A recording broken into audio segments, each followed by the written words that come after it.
Katika baadhi ya nchi za Afrika Magharibi zikiwemo Senegal, Mali, Ghana na Nigeria, shanga za kiunoni waistbelts si mapambo yanayohusishwa na wanawake pekee, tofauti na imani iliyozoeleka katika jamii nyingi za Afrika Mashariki ikiwemo Tanzania.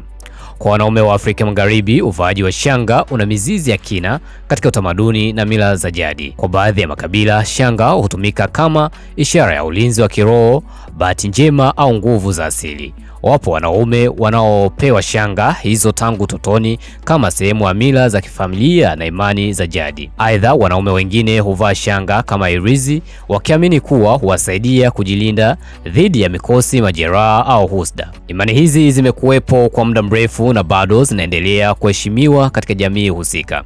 Katika ulimwengu wa michezo, hasa soka la Afrika, si jambo geni kuona baadhi ya wachezaji wakiwa wamevaa shanga kiunoni. Mfano ni baadhi ya mechi za kimataifa huonekana na shanga hizo bila kuzua mjadala mkubwa, jambo linaloonyesha kuwa ni sehemu ya tamaduni zinazotofautiana kati ya jamii na jamii. Kwa hiyo uvaaji wa shanga kwa wanaume unapaswa kutazamwa katika muktadha wa kitamaduni na kiimani badala ya kuhukumiwa kwa mitazamo ya upande mmoja, kwani ni sehemu ya urithi wa kijamii na kihistoria wa baadhi ya jamii za Afrika.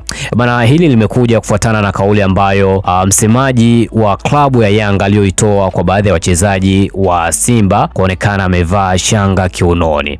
Bana, nadhani umesikia vizuri maana ya uvaaji wa shanga kwa baadhi ya wanaume kutokea huko nchi za Afrika Magharibi. Mtazamo wako ni upo hapo chini, sema comment. Muhimu sana. Mimi ni Mr. Baro. Thank you for black men and the world wide one, that's my name. Na hapa ni Varado Online TV.